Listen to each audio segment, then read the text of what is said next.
எக்ஸலில் pivot table எப்படி create பண்ணுறது அப்படிங்கிறத பற்றி தான் இன்றைக்கி இந்த வீடியோவில் நம்ம பார்க்க போகிறோம். இந்த வீடியோவை பார்க்குறதுக்கு முன்னாடி நீங்கள் இன்னும் நம்ம சேனலை சப்ஸ்கிரைப் பண்ணாமல் இருந்தீங்கன்னா மறக்காமல் சப்ஸ்கிரைப் பண்ணிவிடுங்க. உங்கள் ஃப்ரெண்ட்ஸுக்கும் இந்த வீடியோவை ஷேர் பண்ணுங்கள். யாராவது ஒருத்தருக்கு கண்டிப்பாக இந்த வீடியோ யூஸ்ஃபுல்லாக இருக்கும். ஃபஸ்ட்டு ஒரு எக்ஸல் ஃபைல் ஓப்பன் பண்ணிக்குவோம். இந்த எக்ஸல் ஃபைலில் ஒரு கம்பெனியோட சேல்ஸ் டீட்டெயில்ஸ் கொடுத்துருக்காங்க. என்னென்ன ப்ராடக்டை என்னென்ன கண்ட்ரிக்கு எந்தெந்த டேட்டில் என்னென்ன அமௌண்ட்டுக்கு சேல் பண்ணியிருக்காங்க அப்படிங்கிற டீட்டெயில்ஸ் எல்லாமே இதில் இருக்குது. இந்த டேபிளுக்கு ஒரு பைவட் டேபிள் நம்ம எப்படி க்ரியேட் பண்ணுறது அப்படிங்கிறத பற்றி பார்ப்போம். ஒரு பைவட் டேபிள் எப்படி க்ரியேட் பண்ணுறது அப்படிங்கிறத பற்றி பார்க்குறதுக்கு முன்னாடி நம்ம ஏன் பைவட் டேபிள் க்ரியேட் பண்ணணும், ஆர்டினரி டேபிளுக்கும் பைவட் டேபிளுக்கும் என்ன வித்தியாசம் அப்படிங்கிறத ஃபஸ்ட்டு தெரிஞ்சுக்குவோம். ஆர்டினரி டேபிளில் டேட்டாவை நமக்கு தகுந்த மாதிரி கஸ்டமைஸ் பண்ண முடியாது. பைவட் டேபிளில் எனக்கு ப்ராடக்ட் வைஸ் வேணாலும் டேபிளை மாற்றிக்கலாம், அல்லது கண்ட்ரி வைஸ் வேணாலும் நான் டேபிளை மாற்றிக்கலாம். பைவட் டேபிள் க்ரியேட் பண்ணுறதுக்கு முன்னாடி நமக்கு எந்த டேபிளுக்கு பைவட் டேபிள் போடணுமோ அந்த டேபிளில் கொண்டு போய் கர்சரை வச்சுக்கோங்க. ஒரு டேபிள் தான் இருக்குது அப்படின்னா பிரச்சனை இல்லை. ஒரு வேளை 2-3 டேபிள் இருக்குன்னா எந்த டேபிளில் வேணுமோ அந்த டேபிளில் கொண்டு போய் கர்சரை வச்சுக்கோங்க. ஜஸ்ட் கிளிக் பண்ணிக்கோங்க. அப்படி இல்லைன்னா அந்த டேபிளை ஃபுல்லாக செலக்ட் பண்ணிக்கோங்க.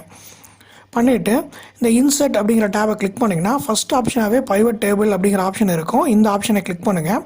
இந்த ஆப்ஷனை கிளிக் பண்ணிங்கன்னா உங்களுக்கு எதுலேருந்து எது வரைக்கும் பைவட் டேபிள் போடணும் அப்படிங்கிற ரேஞ்சு இது செலக்ட் பண்ணி காமிச்சிடும். உங்களுக்கு இந்த ரேஞ்சு ஓகே அப்படின்னா அப்படியே விட்டுறலாம். இல்லை இந்த ரேஞ்சு தப்பாக இருக்குது அப்படின்னா நம்ம இந்த ரேஞ்சை மாற்றிக்கலாம். இதை கிளிக் பண்ணிவிட்டு உங்களுக்கு எதுலேருந்து எது வரைக்கும் பைவட் டேபிள் போடணும் அப்படிங்கிறத நீங்கள் இங்கே செலக்ட் பண்ணிக்கோங்க.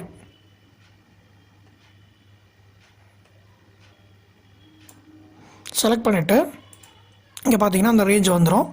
அடுத்தது இங்கே கீழே பார்த்தீங்கன்னா new work sheet, existing work ஷீட்னு இருக்குது. இதுக்கு என்ன அர்த்தம் அப்படின்னு கேட்டிங்கன்னா, நியூ ஒர்க் ஷீட் அப்படிங்கிறது இந்த பைவட் டேபிள் எனக்கு புது ஷீட்டில் வேணும், எனக்கு இந்த ஷீட்டில் வேண்டாம் அப்படின்னா நியூ ஒர்க் ஷீட்டை செலக்ட் பண்ணிக்கலாம். இல்லை எனக்கு இதே ஷீட்டில் தான் டேபிளும் வேணும் அப்படின்னா எக்ஸிஸ்டிங் ஒர்க் ஷீட்டை நம்ம கிளிக் பண்ணிக்கலாம். கிளிக் பண்ணிவிட்டு உங்களுக்கு எந்த இடத்துல அந்த டேபிள் வரணும் அப்போ அந்த இடத்துல நீங்கள் செலக்ட் பண்ணிக்கலாம். இப்போ இந்த லொக்கேஷன் அப்படிங்கிற ஆப்ஷனை கிளிக் பண்ணிங்கன்னா அந்த இடத்துல ஓப்பன் ஆகும். இதில் உங்களுக்கு எந்த இடத்துல வேணுமோ அந்த இடத்துல நீங்கள் செலக்ட் பண்ணிங்க. அந்த டேபிள் எங்கே வேணுங்கிறத நீங்கள் செலக்ட் பண்ணிங்க. இல்லை எனக்கு புது ஷீட்டில் இருந்தால் பரவாயில்ல, எனக்கு இது கசகசன்னு இருக்கும் அப்படின்னா நியூ ஒர்க் ஷீட்டை கிளிக் பண்ணிங்க. கிளிக் பண்ணிட்டு ஓகே கொடுத்தோம் அப்படின்னா நமக்கு ஒரு பைவட் டேபிள் க்ரியேட் ஆகிடும். பாருங்கள், இதுதான் வந்து எம்டி பைவட் டேபிள். இந்த பைவட் டேபிளில் நமக்கு தகுந்த மாதிரி நம்ம கஸ்டமைஸ் பண்ணிக்கணும். ஆர்டினரி டேபிளில் அப்படி கஸ்டமைஸ் பண்ண முடியாது. அதுதான் வந்து இந்த பைவட் டேபிளுக்கும் ஆர்டினரி டேபிளுக்கும் இருக்கிற ஒரு வித்தியாசம். இப்போ எனக்கு இந்த பைவட் டேபிள் என்னெல்லாம் வேணும் அப்படின்னு கேட்டிங்கன்னா, நீங்கள் எல்லாமே வேணும்னாலும் எல்லாமே எடுத்துக்கலாம். இல்லை பர்டிகுலராக எனக்கு 1-2 ஃபீல்டு மட்டும் வேணும்னா அந்த 1-2 ஃபீல்டை மட்டும் நீங்கள் செலக்ட் பண்ணிக்கலாம். இப்போ ஃபஸ்ட்டு எனக்கு ப்ராடக்ட் எனக்கு வேணும் அப்படின்னா ப்ராடக்ட் பாருங்கள், என்னென்ன ப்ராடக்ட் இருக்குது அப்படிங்கிற டீட்டெயில்ஸ் உங்களுக்கு இங்கே வந்துடுச்சு. அடுத்தது கண்ட்ரி, அந்த ப்ராடக்டை என்னென்ன கண்ட்ரியில் சேல் பண்ணியிருக்காங்க அப்படிங்கிற டீட்டெயில்ஸ் நமக்கு இங்கே வந்துடுச்சு. இப்போ பாருங்கள், ஆப்பிள் அப்படிங்கிறது Australia, Canada, France, Germany, New Zealand, United kingdom, United states இதிலெல்லாம் பண்ணியிருக்காங்க. அதே மாதிரி பனானாவும் இந்தந்த கண்ட்ரீஸ்லலாம் சேல் பண்ணியிருக்காங்க. அடுத்தது அமௌண்ட். ஸோ என்னென்ன அமௌண்ட்டுக்கு சேல் பண்ணியிருக்காங்க அப்படின்னு பார்க்கணும்.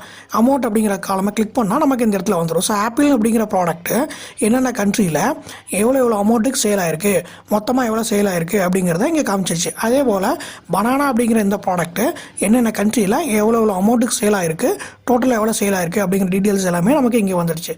இவ்வளோ தான் ஒரு பைவட் டேபிள் க்ரியேட் பண்ணுற மெத்தடு. இந்த பைவட் டேபிளை எப்படியெல்லாம் கஸ்டமைஸ் பண்ணலாம் அப்படின்னு கேட்டிங்கன்னா, இப்போ எனக்கு இந்த டேபிள் ப்ராடக்ட் வைஸ் தான் எனக்கு வந்திருக்கு. இல்லை எனக்கு ப்ராடக்ட் வைஸ் வேண்டாம், எனக்கு கண்ட்ரி வைஸ் எனக்கு வேணும். ஒவ்வொரு கண்ட்ரிலையும் எவ்வளோ சேல் பண்ணியிருக்காங்க. இப்போ எனக்கு இந்த ஆப்பிள் அப்படிங்கிறது வந்து ஆஸ்திரேலியாவில் எவ்வளோ பண்ணியிருக்காங்க, கனடாவில் எவ்வளோ பண்ணியிருக்காங்கங்கிறது வந்திருக்கு. அதே போல் இந்த பனானா அப்படிங்கிறது ஆஸ்திரேலியாவில் எவ்வளோ பண்ணியிருக்காங்க, கனடாவில் எவ்வளோ பண்ணியிருக்காங்கன்னு வந்திருக்கு. நம்ம டேபிள் இப்படி செட் பண்ணியிருக்கோம். இல்லை எனக்கு இப்படி வேண்டாம், இந்த ஆஸ்திரேலியாவில் ஆப்பிள் எவ்வளோ சேல் பண்ணியிருக்காங்க, பனானா எவ்வளோ சேல் பண்ணியிருக்காங்க, பீன்ஸ் எவ்வளோ சேல் பண்ணியிருக்காங்க அப்படிங்கிற இந்த டீட்டெயில்ஸ் எனக்கு இந்த ஃபார்மேட்டுக்கு எனக்கு வேணும் அப்படின்னா பாருங்கள், இந்த சைடு ரைட் சைடு இந்த இடத்துல இங்கே ஒரு ஆப்ஷன் கொடுத்துருக்குறாங்க. ஃபில்டர்னு இங்கே ஒரு ஆப்ஷன் இருக்குது, காலம்னு இங்கே ஒரு ஆப்ஷன் இருக்குது, ரோன்னு இங்கே ஒரு ஆப்ஷன் இருக்குது, வேல்யூன்னு இங்கே ஒரு ஆப்ஷன் இருக்குது. இந்த ஆப்ஷனில் நமக்கு என்ன ஃபீல்டு வேணும், என்ன ஃபீல்டு வேண்டாம் அப்படிங்கிறத நம்ம இங்கே செலக்ட் பண்ணிக்கலாம். அடுத்தது ஃபில்டருங்கிறது நான் எதை வச்சு நான் ஃபில்டர் பண்ணணும். சப்போஸ் எனக்கு ஏதாவது ஃபில்டர் பண்ணுற மாதிரி ஆப்ஷன்ஸ் தேவைப்படும். நம்ம ஆர்டினரி டேபிளில் ஃபில்டர் பண்ணுவோம் இல்லையா, ஜஸ்ட் கிளிக் பண்ணிவிட்டு எனக்கு ஆப்பிள் அப்படிங்கிற ப்ராடக்ட்டை மட்டும் எனக்கு காட்டு அப்படின்னு சொல்லி நம்ம சொல்லுவோம் இல்லையா, அந்த மாதிரி ஏதாவது ஒரு பர்டிகுலர் ஃபீல்டை மட்டும் நீங்கள் ஃபில்டர் பண்ணணும் அப்படின்னா அந்த ஃபீல்டை கொண்டு வந்து நீங்கள் இங்கே வச்சுக்கலாம். அடுத்து இது காலம். உங்களுக்கு எதெல்லாம் காலம் வைஸ் வேணுமோ அதெல்லாமே காலம் வைஸ் கொண்டாந்துக்கலாம். அடுத்தது ரோ, உங்களுக்கு எதெல்லாம் ரோ வைஸ் வேணுமோ அதெல்லாம் இங்கே கொண்டாந்து வச்சுக்கலாம். இப்போ ரோ வைஸ் தான் நமக்கு இருக்குது. ஆப்பிளும் சரி, ஆஸ்திரேலியா, கனடாவும் சரி, அதாவது ப்ராடக்ட்டும் சரி, கண்ட்ரியும் சரி, நமக்கு வந்து ரோ வைஸில் தான் இருக்குது. எனக்கு காலம் வைஸ் வேணும்னா நீங்கள் அது காலம் வைஸ் மாற்றிக்கலாம். இப்போ பாருங்கள், இந்த கண்ட்ரியை தூக்கி நான் மேலே போடுறேன். இப்போ பாருங்கள், ஆஸ்திரேலியா அப்படிங்கிற கண்ட்ரியில் என்னென்ன ப்ராடக்ட்டு எவ்வளோக்கு சேல் பண்ணியிருக்காங்க, கனடா அப்படிங்கிற கண்ட்ரியில் என்னென்ன ப்ராடக்ட்டு என்னென்ன ரேட்டுக்கு சேல் பண்ணியிருக்காங்க அப்படிங்கிறது நமக்கு இப்படி வந்துடும். முதல்ல எப்படி இருந்தது, ப்ராடக்ட் மேலே இருந்தது. இங்கே பாருங்கள், ப்ராடக்ட் மேலே இருந்தது.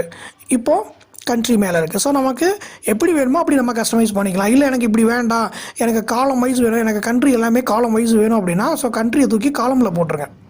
இப்போ போட்டிங்கன்னா கண்ட்ரி எல்லாமே உங்களுக்கு காலம் வைஸ் உங்களுக்கு வந்துடும்.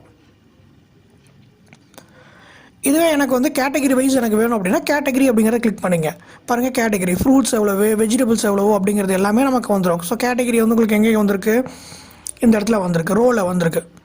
ஃப்ரூட்ஸ் எவ்வளவு, வெஜிடபிள்ஸ் எவ்வளவு அப்படிங்கிறது எல்லாமே வந்துடும். நமக்கு பாருங்கள், ஆப்பிள் அப்படிங்கிறது ஃப்ரூட், ஸோ பனானாங்கிறது ஃப்ரூட்டு, பீன்ஸுங்கிறது வெஜிடபிள். இந்த மாதிரி நமக்கு கேட்டகரி வைஸ் நான் கொண்டு வந்துக்கலாம். இல்லை எனக்கு கேட்டகரி வைஸ் வந்து எனக்கு காலமில் வேணும் அப்படின்னா அந்த கேட்டகரி தூக்கி காலமில் போட்டுக்கலாம். இந்த கண்ட்ரி தூக்கி நம்ம கீழே போட்டுக்குவோம். இது வந்து ஃப்ரூட்டு, இது வந்து வெஜிடபிள். ஸோ இங்கே பாருங்கள், ஃப்ரூட்ஸ் எல்லாம் டோட்டலாக எவ்வளோக்கு சேல் ஆகிருக்கு, வெஜிடபிள்ஸ் எல்லாமே எவ்வளோக்கு சேல் ஆகிருக்கு அப்படிங்கிறது எல்லாமே நம்ம இங்கே பார்த்துக்கலாம். உங்களுக்கு எப்படி வேணுமோ அப்படி நீங்கள் கொண்டு வந்துக்கலாம். கண்ட்ரி தூக்கி நீங்கள் மேலே போட்டிங்கன்னா ஒவ்வொரு கண்ட்ரிலையும் அந்த இது எவ்வளோ வந்திருக்கு அப்படிங்கிறது எல்லாமே எடுத்துக்கலாம். இல்லை எனக்கு இந்த ஃபீல்டு வேண்டாம் அப்படின்னா அந்த ஃபீல்டு தூக்கி மேலே விட்டுட்டிங்கன்னா அந்த ஃபீல்டு கேன்சல் ஆகிடும். அதே போல் எனக்கு பர்டிகுலராக ஏதாவது ஒரு டேட்டை வச்சு நான் பண்ணணும், ஒரு பர்டிகுலராக ஒரு ஃபீல்டை வச்சு நான் ஃபில்டர் பண்ணணும் அப்படின்னா அந்த எதை நீங்கள் வச்சு நீங்கள் ஃபில்டர் பண்ணணுமோ அதை கொண்டாந்து ஃபில்டருங்கிற ஆப்ஷனுக்குள்ளே விட்ருங்க. இப்போ பாருங்கள், இந்த கேட்டகரியை தூக்கி நான் ஃபில்டர் ஆப்ஷனில் வச்சுட்டேன். இப்போது இந்த கேட்டகரியை நான் கிளிக் பண்ணேன்னா இதில் எனக்கு ஃப்ரூட்ஸ் வெஜிடபிள்ஸ்னு வந்திருக்கு. ஸோ நான் எதை நான் கிளிக் பண்ணுறேனோ எனக்கு அது மட்டும் நமக்கு இங்கே காட்டும். இப்போ இந்த இடத்துல செலக்ட் மல்டிபிள் ஐட்டம்ஸ் அப்படின்னு ஒன்று இருக்குது. இந்த ஆப்ஷன்ஸை கிளிக் பண்ணிங்க. கிளிக் பண்ணிவிட்டு இப்போ எனக்கு வெஜிடபிள் அப்படின்னு செலக்ட் பண்ணிவிட்டு ஓகே நீங்கள் கொடுத்தீங்கன்னா வெஜிடபிள்ஸ் மட்டும் உங்களுக்கு காட்டும். எந்தெந்த கண்ட்ரியில் என்னென்ன வெஜிடபிள்ஸ் என்னென்ன ரேட்டிங் சேலாக இருக்குது அப்படிங்கிறத காட்டும். அடுத்தது இல்லை எனக்கு ஃப்ரூட்ஸ் மட்டும் எனக்கு வேணும்னா ஃப்ரூட்ஸை மட்டும் நீங்கள் எடுத்துக்கலாம். இல்லை எனக்கு எல்லாமே வேணும் அப்படின்னா ஆல் கொடுத்துட்டு ஓகே கொடுத்துட்டிங்கன்னா எல்லாமே வந்துடும். எது வேணாலும் வச்சு நீங்கள் ஃபில்டர் பண்ணிக்கலாம். எனக்கு வந்து ப்ராடக்ட் வேண்டாம் அப்படின்னா ப்ராடக்ட்டை தூக்கி மேலே போட்டிருக்கேன். இந்த கேட்டகரியை தூக்கி நான் இங்கே ரோவில் வச்சுக்கிறேன். ஸோ அப்போ எனக்கு ஃப்ரூட்ஸ் எவ்வளோ, வெஜிடபிள்ஸ் எவ்வளோ ஒவ்வொரு கண்ட்ரிலையும். இதே நான் இந்த கேட்டகரி தூக்கி காலமில் போட்டு ரோவை தூக்கி கண்ட்ரியில் போடுறேன். இப்போ எப்படி வந்திருக்கு பாருங்கள், ஃப்ரூட்ஸ் எவ்வளோ வந்திருக்கு, வெஜிடபிள்ஸ் எவ்வளோ வந்திருக்கு, டோட்டலாக அந்த கண்ட்ரியில் எவ்வளோ சேல் பண்ணியிருக்காங்க இப்படிங்கிற டீட்டெயில்ஸ் எல்லாமே நம்ம இதிலேருந்து ஃபில்டர் பண்ணி எடுத்துக்கலாம். நமக்கு தேவையான மாதிரி கஸ்டமைஸ் பண்ணிக்கலாம். இந்த பைவட் டேபிளில் உங்களுக்கு வேறு ஏதாவது டவுட்ஸ் இருந்தாலோ அல்லது எக்ஸலில் வேறு ஏதாவது டாபிக் பற்றி நீங்கள் தெரிஞ்சுக்கணும் அப்படின்னாலும் கீழே இருக்கிற கமெண்ட் பாக்ஸில் கமெண்ட் பண்ணுங்கள்.